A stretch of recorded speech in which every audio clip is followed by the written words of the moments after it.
என் நிலைமை எந்த பொண்ணுக்கும் வரக்கூடாது சித்தப்பா. சரவணா நிறுத்து. ஏன் அது உங்க சொந்தக்கார பொண்ணு தானே அது? ஆமா. என்ன சரவணா இவ்வளவு சின்ன வயசு புள்ளியாகுது, அதுக்கு போய் கல்யாணம் பண்ணி கொடுத்துறீங்க? கையில வேற சின்ன குழந்தை வச்சுக்குது. அட நீ யாருப்பா, நீ எரிய நெருப்புல எண்ணெயை ஊத்திங்கிற? அவனுக்கு தெரியாது 3 வருஷத்துக்கு முன்னாடி என்ன நடந்தது தெரியுமா? என்னாச்சுப்பா?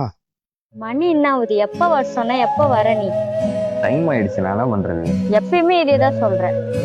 என்ன பண்றது? டைம் ஆயிடுச்சு. விடு. விட மாட்டேன். யாருன்னா பார்க்க போறாங்கடா. விடு. ஏன்பா இப்படி பண்ற? வனிதா,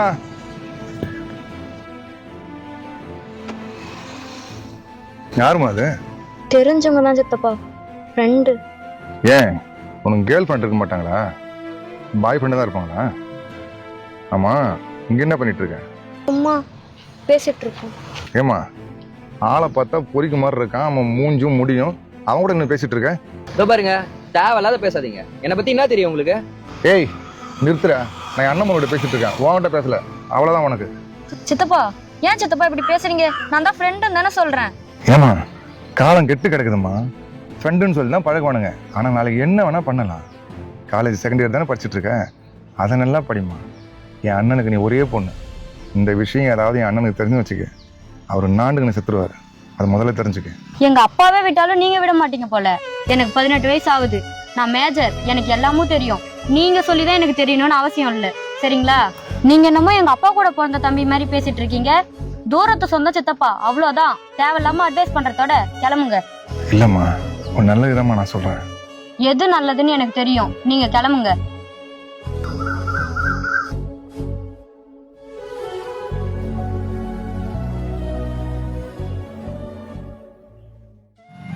என்னப்பா இப்படியெல்லாமா பேச்சு?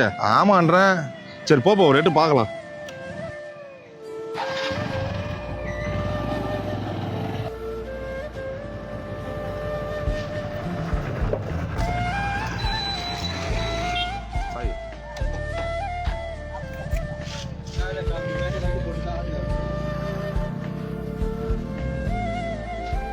வனிதா, இங்கேயம்மா நிக்கிற?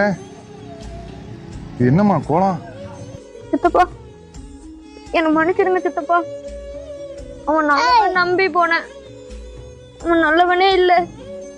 எல்லாருமும் குடிக்க அடிக்ட் ஆயிருக்கான். அவன் ஃப்ரெண்ட்ஸ் கிட்ட எல்லாம் என்ன பேச சொல்றான். எல்லாருமும் வந்து அடிக்கிறான். நான் தான் அன்னைக்கே சொன்னாமா அவன் நல்லவன் இல்லைன்னு. எங்கம்மா என் பேச்சை கேட்டேன்? அம்மா, நாங்க யாராவது அட்வைஸ் பண்ணாக்கா பெத்தவங்க எல்லாமே உனக்கு வில்லனா தெரியுது. ஆனா அவன் மட்டும்தான் உனக்கு ஹீரோவா தெரியுது. நீங்க கை குழந்தை இந்த நிலைமையில் நிக்கிறிய, என்னம்மா அன்னைக்கு என்ன சொன்ன? தூரத்து சொந்த சித்தப்பா, ரோட்ல 1000 பேர் வராம போறாமா. ஆனா எனக்கு மட்டும் தான் மனசு துடிக்குது. அதான் ரத்த பாசன்றது. நான் ரொம்ப பெரிய தப்பு பண்ணிட்டேன் சித்தப்பா. என் கூட படிச்ச பசங்க எல்லாரும் நல்ல வேலையில இருக்காங்க. ஆனா என் வாழ்க்கை தான் கேள்விக்குறியாயிடுச்சு. என் நிலைமை எந்த பொண்ணுக்கும் வரக்கூடாது சித்தப்பா. பெத்தவங்க பேச்சை கேட்கலாம், இந்த நிலைமை தான். நான் ஒன்னு சொல்லிட்டு மாட்டாமா, மேல பறக்குதே பட்டம் பார்க்க ரொம்ப அழகா இருக்கும். நம்ம கையில நூலுக்கிற வரைக்கும் அந்த நூல் அருந்து போச்சுன்னு வச்சுக்க, அது எங்க போய் சின்ன பண்ணமாவும் நம்மளுக்கே தெரியாது. அந்த மாதிரிதான் உங்க கண்ட்ரோல் என் கையில இருக்கிற வரைக்கும் நீங்க நல்லா இருப்பீங்க. எங்க கண்ட்ரோல் மாதிரி நீங்க போனீங்கன்னா இப்படிதான் உங்க நாசமா நிக்கணும். பெத்தவங்க சொல்றதை கேளுங்கடா. சரவணா பேசினே இருக்குது, உள்ள சாப்பிட்டுச்சான்னு கேளு. சாப்பிட்டியாம்மா? இல்ல, 2 நாள் ஆச்சு. அம்மா இந்த பையன் போலாம், சாப்பிட போ. வாடா அம்மா.